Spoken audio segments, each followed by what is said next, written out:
Welcome back to the podcast. This is episode 247. Today, we are talking about the let them theory. Specifically, how to use this strategy for emotional weight loss to protect your self esteem, to protect your self worth, and to build up your confidence. Now, what is the let them theory? You've probably seen it going all crazy on social media. It started going viral. While it wasn't created by her, it was made popular by Mel Robbins, who, if you don't know, she's a podcaster, author, and not social media, self help person. And it's a very simple strategy. Let them is a way of releasing yourself from other people's judgment. It's a way of releasing the control that you want over other people. Let them. So, for example, if someone, if you're so worried up about somebody saying something about your weight, let them. Let them. Let them judge you. Let them. We'll dig deeper a little bit into some more examples, but that is just to show you what this means. If someone doesn't invite you to the cookout, let them. Let them. Because when you let them, you give people the opportunity to show you who they are. And sometimes we have to take a step back and give space to see what other people are going to do. And I'm real big on the phrase, if they wanted to, they would. If they wanted to, they would. If they wanted to support you, they would. So people all the time are showing you who they are. But when you live in denial and you are so focused on, but they have potential, but they don't really mean it. No, bitch, they mean it. They mean it. When people show you who they are, believe them. It's that simple. Then you get to make a decision on what you do with that information, right? Especially when people tell you who they are, they tell you what they're going to do, and they do it, and then you're clutching your fucking pearls because you can't believe it's happening. They told you what they were going to do. Stay on topic, Amy. Stay on topic.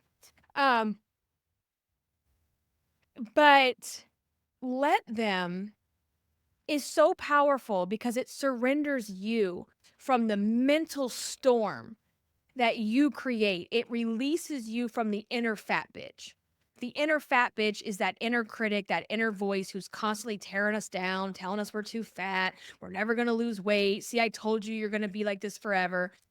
It releases you from that inner turmoil of always wanting to control everything. And I think when we struggle with yo-yo dieting and weight, we have a lot of control issues, a lot of them. And I want to give some examples of scenarios where you might face judgment or comments about your weight. And when I say weight, I mean your weight loss, I mean your weight gain, or your weight loss journey. Before I do that, I want to make it very clear that let them does not mean let them walk all over you. It does not mean let them bully, harass, belittle. It does not mean let them take, what am I trying to say here? You get what I'm saying. You feel me. Let them does not mean let them walk all over you. It does not mean let them abuse you. It does not mean let them harass you. It does not mean let them bully you. It means let them judge. Let them do what they're going to do because they're going to do it anyway. They're going to do it anyway. So, some scenarios. Let them judge you. Let them judge you for your weight. You spend all this time creating a story. Oh my God, I haven't seen these people in so long. They're going to notice I've gained so much weight or I look older now. And no shit, we're all getting older. Okay. That's a whole nother thing for another day. But let them judge you for your weight because they're going to do it anyway. So you spending all this mental energy doing mental gymnastics, trying to figure out what you're going to say and what you're going to do, and let them, because it says more about them than it says about you. Let them. Okay. Let them lose more weight than you. We get so caught up in comparing, especially on social media, seeing, oh, so and so's losing weight and they've already lost 50 pounds. I've only lost 20. First of all, stop saying only.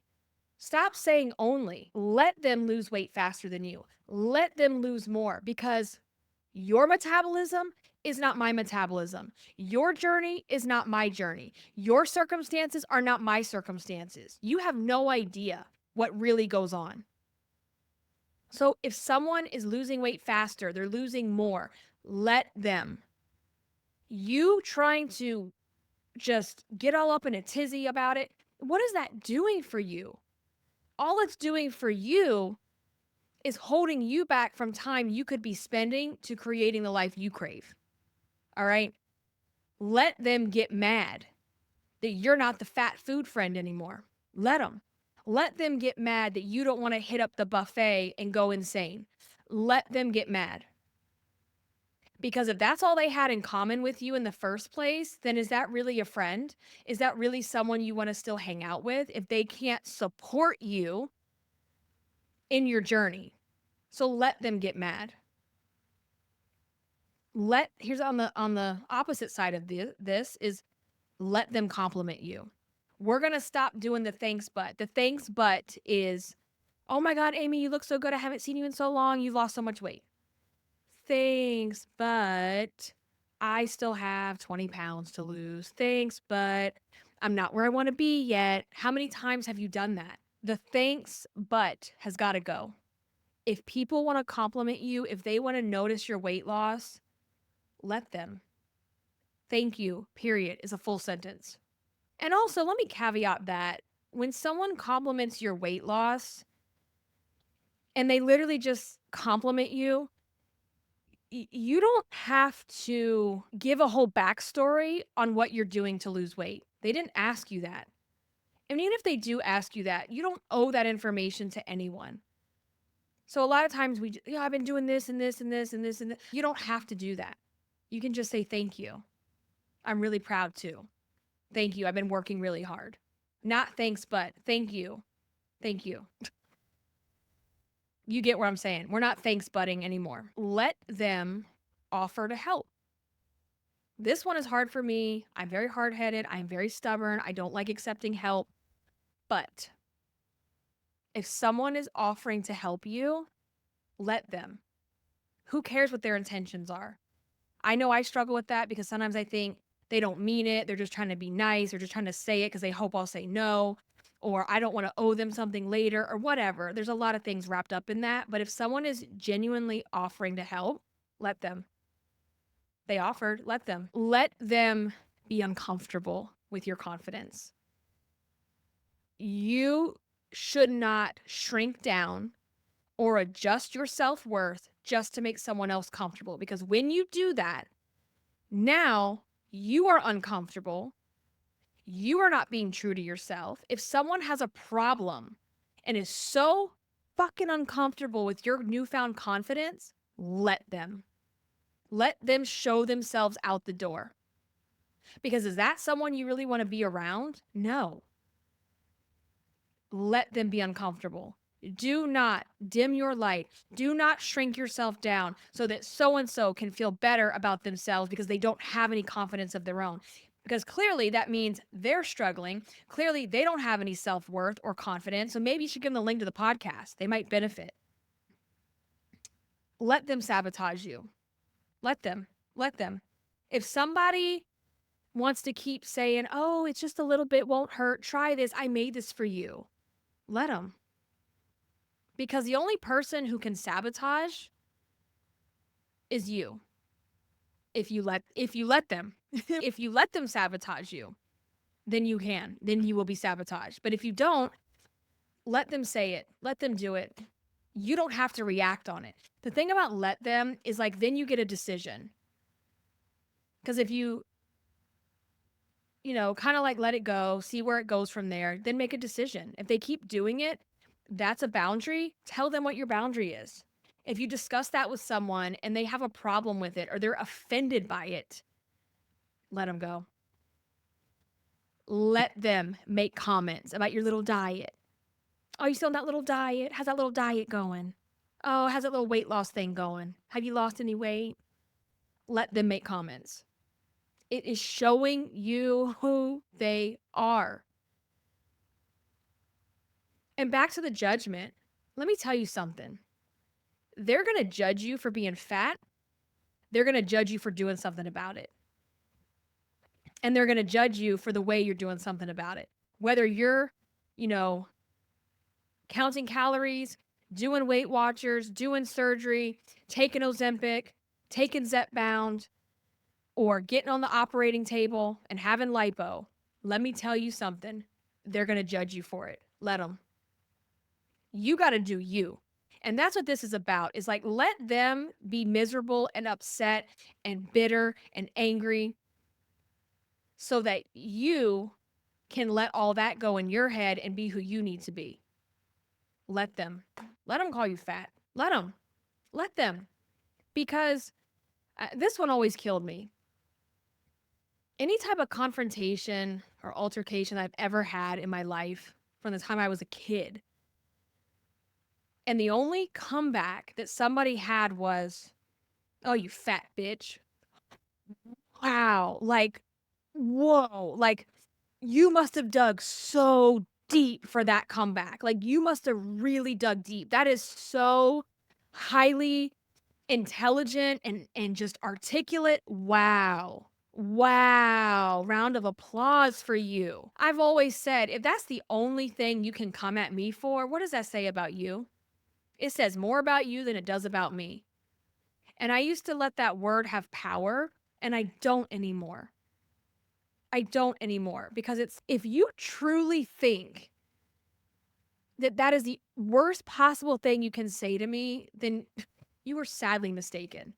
Sadly.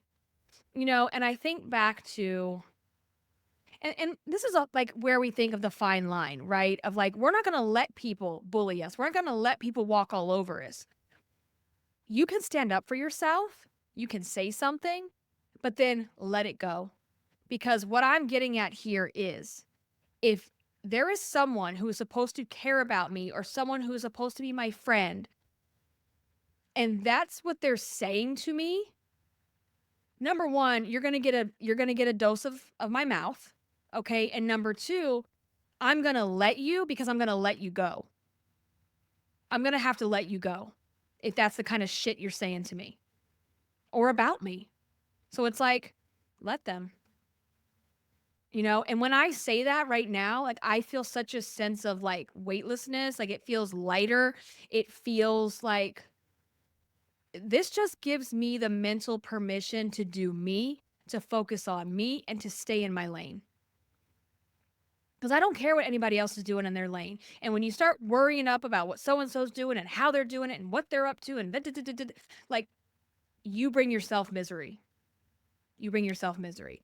And when I think about this, I'm going to sidebar for a second on my level of pettiness, because we all love it. We all live for a petty moment. All right. When I come across someone on Facebook, people you may know, creepy ass shit, right? They know that we might know these people from 30 years ago. And when I come across a Facebook profile of some dick who had the audacity to bully me and call me fat and make fun of me, and little me who didn't stand up for myself back in the day, which you best believe nowadays you're gonna get a dose of me if you say some shit. When I see their profile and they are old and they are fat and they are balding and they are ugly and they used to think they were hot shit in high school, I get such I get so giddy and so satisfied to see that. And let me tell you, bonus points if I notice your wife is also fat, because karma's a bitch, buddy. It's a bitch. And look, you little dick, look what happened to you. So that's just a sidebar.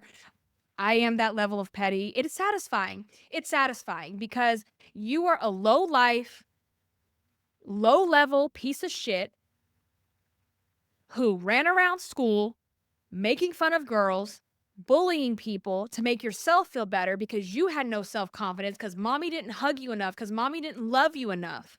You had to make everybody else feel bad about themselves. Well, look how the tables have turned. Hmm. And that's all. And that's enough on that. Okay, moving on. Anyway, another thing, let them make comments about what you're wearing. Oh my God. Here's an example. Oh my God. You're so overdressed. I just threw this on. Congratulations. Would you like a trophy? Bravo, honey, bravo. I don't give a shit. If you want to dress up and dress to the nines, dripping in jewels to go to the Walmart, do it. If they want to go and wearing sweatpants and talking shit, let them. Let them. You got one life to live and that's yours. This is also the people, oh my God. I can't believe you're wearing makeup to the beach. I don't wear any makeup. Congratulations. Would you like a trophy? Would you like an award? What would you like me to say to that? Oh, I know. Oh my God, you're so beautiful. I thought you had makeup on. You're just a natural beauty.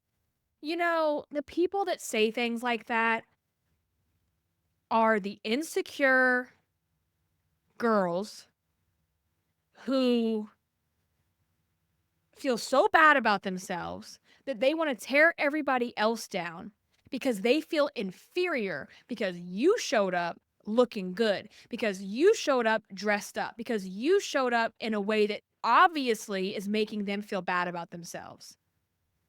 I want to be around the women. See, I said women. I want to be around the women that when I show up, like, dang, girl, I like that outfit, or wow, you are working it, or whatever. Let's be around those women. Let's not be around little girls who feel bad about themselves and then they take it out on you and they fish for compliments because they're so proud of themselves because they don't wear makeup. Wow, I'm so proud of you too. And let me tell you, I leave this house sometimes without makeup on. And when I go to the beach, I have my beach makeup. And I'm going to give you a tip for sun, aging, wrinkles, sunburning, and all that. Put your sunscreen on and put your makeup on over it. Thank me later. It's like an extra layer of protection. And I don't go wearing like glam to the nines, but we're putting on the tinted sunscreen, the tinted moisturizer, a little bit of powder, a little bit of blush, like a little bit of bronzer. We're doing it. And I'm doing it because I'm going to do me. Because that makes me feel good. That makes me feel confident. If you don't want to, if you don't want that, let them. I don't care what you do. How you show up in the world has nothing to do with me and vice versa. So if people want to judge you, if they want to talk shit, if they want to lose weight faster than you, if they want to try to be better than you, let them. You will feel such a sense of relief and lighter and like it drops some of that emotional load that you're carrying. All right, let's flip it. Let's flip it. Let's do on the flip side here. We talked about let them. As I was listening to this and kind of seeing things going around social media, whatever, I thought, I always try to find ways to reflect it back to our podcast. And I think of the phrase let you because so much of our issues with yo-yo dieting, the yo-yo diet body hate shame cycle, carrying the emotional weight is how we treat ourselves. We worry so much about others and how they're judging us and what they're saying, but a lot of that comes from the story that we created about ourselves, what the inner fat bitch tells us about ourselves, because we make this story up about the judgment that they're going to do, and they may have never done it, right? But we make the story up because we feel that it protects us from getting hurt. It protects us, like we dress rehearse all these scenarios. Well, what if they say I'm overdressed? What if they say I look fat? What if they say I've gained weight? What if they say I lost weight? Then let them. We don't need to dress rehearse all these scenarios. What we need to do is we need to work on the inner story. We need to work on breaking the rules and the stories that we're creating about ourselves. That's what matters. So I want to give you permission today. A couple of things with the let you. Let you appreciate your body. Let you Acknowledge where you are in your journey. Let you decide what your standards are, what your boundaries are. That's what's important here. Because when we're crystal clear on ourself, our boundaries, and where we stand, all this other shit from these people, we're unbreakable. We're unbreakable because when you have a strong foundation, it's very hard to rock that foundation. It's very hard. You could call me fat all you want. I'm like, congratulations, you have eyes. Obviously, I'm not skinny. It doesn't hold power. And that's because I've done the work. That was not always the case. That was not always the case. And think about all the things you've done in your past to deflect, to avoid, to not stand up for yourself. Because if I stand up for myself, that's the one comeback they're going to use. Let them. Let them. Because if someone says that, especially in a room of people, it makes them look so fucking stupid. It truly does. Especially if we're in our 30s and 40s and we're calling people fat bitches. Like, guys, I can't. I literally can't. It says so much about that person and how broken they are. That person is broken. People that bully other people that belittle other people that want to put other people underneath of them because they think they are better are broken people. Broken. And they need help. They desperately need help. They need to be in therapy. They need to seek help. Let you celebrate the wins. No matter how small, progress is progress. Going back to, I only lost 20, I only lost 1. Girl, you lost. You're still in the game. You're still in it. Celebrate the victories. When you get out that moment, oh my God, this is like a non-scale victory. When you get out of the shower and you know when the towel barely fits around your body, you know when you've gained all the weight, that moment when all of a sudden, and it's not that it just happened, but you just realize it's happening. That moment when you get out of the shower and you realize the towel fits and I can tuck it up here on my chest and like actually wear it to put my makeup on. Non-scale victory. Celebrate that shit.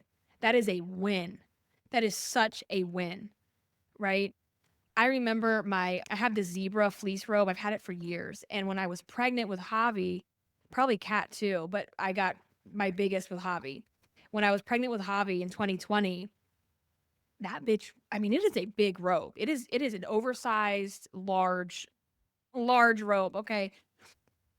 When I was pregnant with him at the height of my pregnancy, I couldn't even barely tie the little belt. I still have that robe. I love it because it's comfortable, it's oversized, especially in the winter. I don't wear it in the summer. But anyway, like when I get out of the shower and I put that on, and I mean I can pull it almost all the way around at this point, like you know how it crisscrosses the front. That is such a good feeling. And I don't take that for granted. I don't take it for granted. And that's these little wins that it's gradually, then suddenly you realize, oh my God, the towel is going around my body. Oh my God, I can bend over without feeling like I'm going to pass out from cutting off the circulation. Celebrate that shit. Let yourself silence the inner fat bitch. She just needs to stop. She needs to shut the fuck up. She needs to get out, and you have to do the work to make that happen. Okay? That inner voice that is constantly pulling you down, that is creating these stories, that's telling you that people are saying awful things about you when they're not. You have to work on silencing the inner fat bitch and doing the work, the thought work that comes with that. Let yourself enjoy food. Yeah. Let yourself enjoy food without feeling guilty. We're not desperate dieting. In the irresistible you world, we don't desperate diet. We don't cut out entire food groups. We enjoy our life. And if food is something you enjoy, then fix your relationship with it. If food is something you enjoy, but you know you don't have any boundaries with food, fix your relationship with food. Let yourself do that. Let yourself stop comparing. Stop comparing your body to others. Stop comparing your lifestyle to others. Stop comparing your weight loss journey to others. Stop comparing your beauty to other people. What makes you irresistible is that you are unique. You are uniquely made. Your journey is different. Your circumstances are different. All the little quirky things about you make you you. And embrace that. And when you start to work on yourself and your confidence and your self-worth and you feel better about yourself, you can see someone who, I am mature enough to see someone and go, wow, they look really good. They look better than I do, right? That's not comparison, right? That's not comparison. But if I say, oh, they look so much better than me because I look like shit and I look like this, it's like we can see someone else and still admire them without comparing, if that makes sense to you. And that's by knowing yourself, embracing your unique differences and all the things that make you you. Okay? Let yourself take care of you. Let yourself take care of your body. Let yourself get your glam on, do your self-care, have your routines. That's really, really important.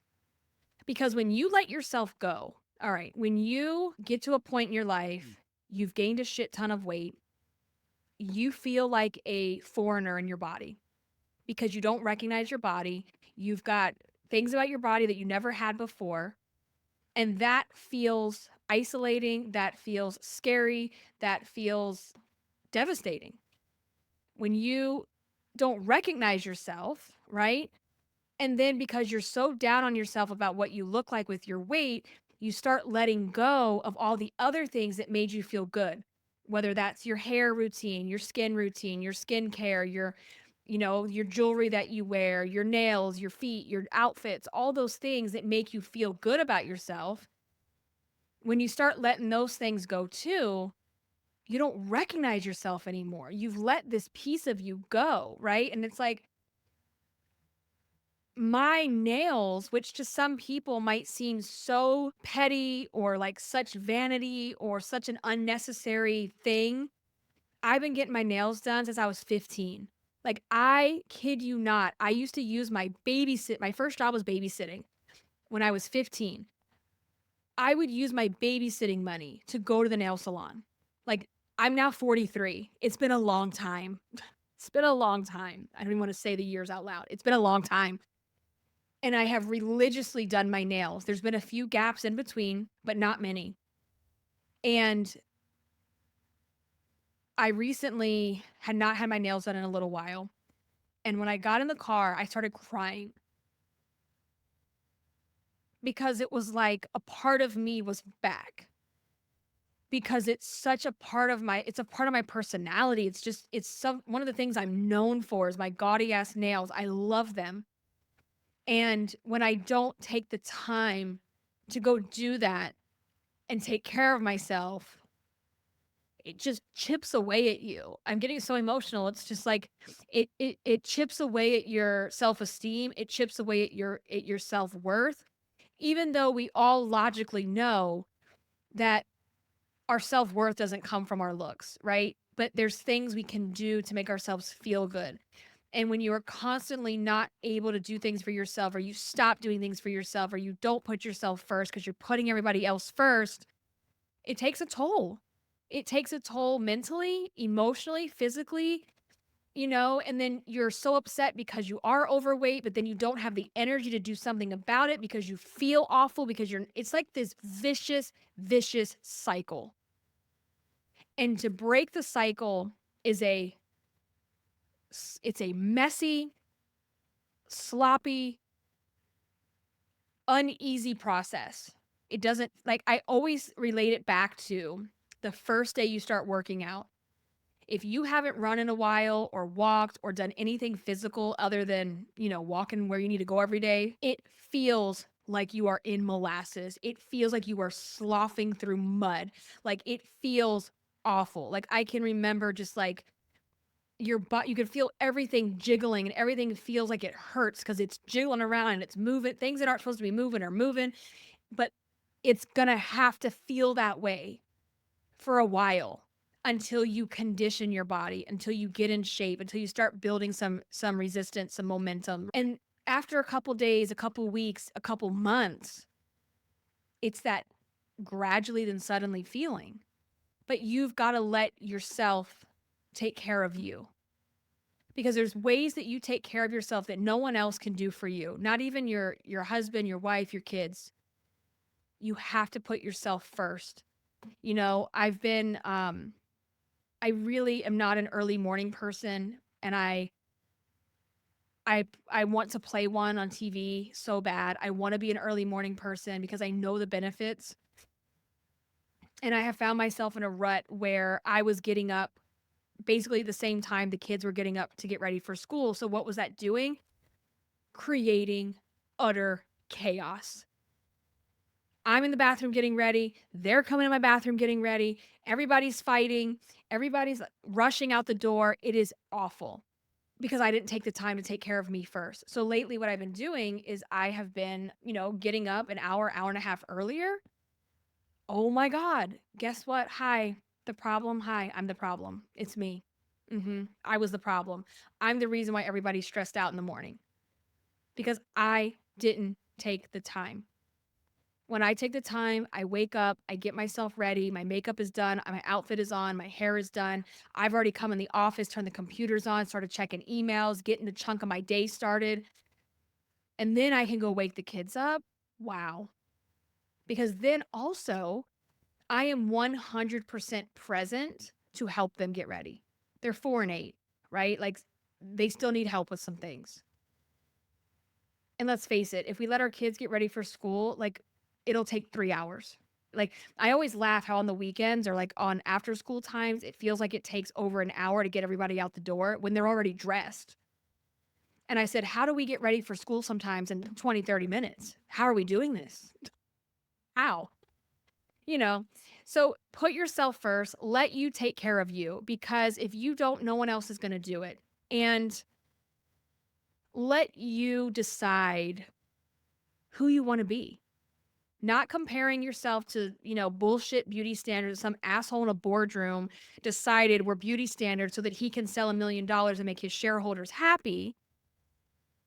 You decide what your standards are. You decide what your life looks like, not what success looks like typically, right?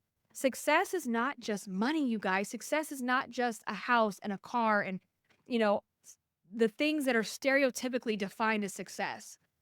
You decide what that looks like. I decided for me a long time ago, before kids, that success to me was freedom, freedom of time, freedom to come back tonight and finish working.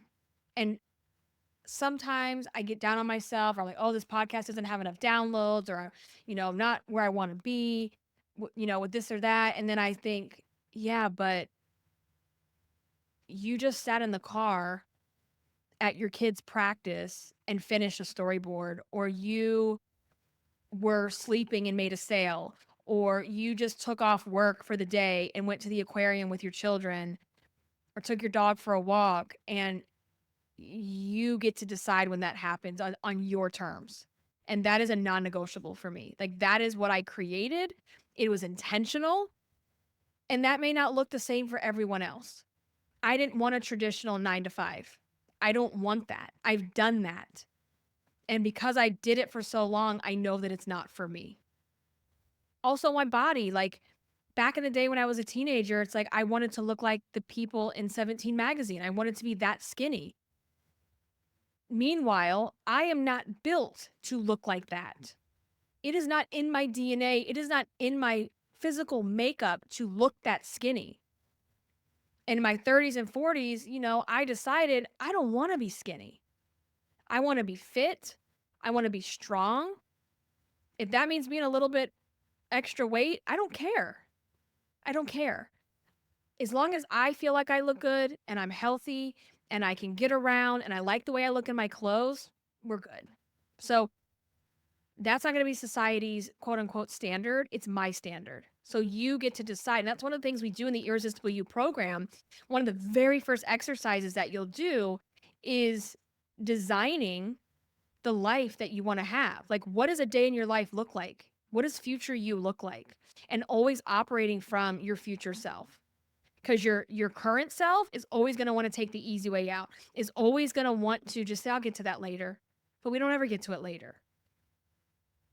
And when we keep doing that, we never become who we want to become. So, those are just some ways that you can use the let them theory, incorporate the let you theory, and release some of that emotional weight, release some of the stress, the pressure, the need to control everyone around you, the need to be perfect, the need to be all or nothing. Let that go. Let it go. All right. As a reminder, if you love the podcast, I encourage you and I invite you to join the Irresistible You private podcast and online course. It comes with a complete online private podcast that you can listen to just like you're listening to now, along with a full online course chock full of videos, workbooks, and worksheets from me. If you aren't quite sure if you're ready for that, I encourage you to make sure you get on my email list to get the free Irresistible You action plan. All of those links are down in the show notes. Make sure you go and check that out. Also, please leave a rating and review for the podcast. That helps more than you can imagine. I will connect with you on Instagram. I am at Irresistible Icing. That's the best way to get in touch with me in social media. Until the next one, stay irresistible. Bye, guys.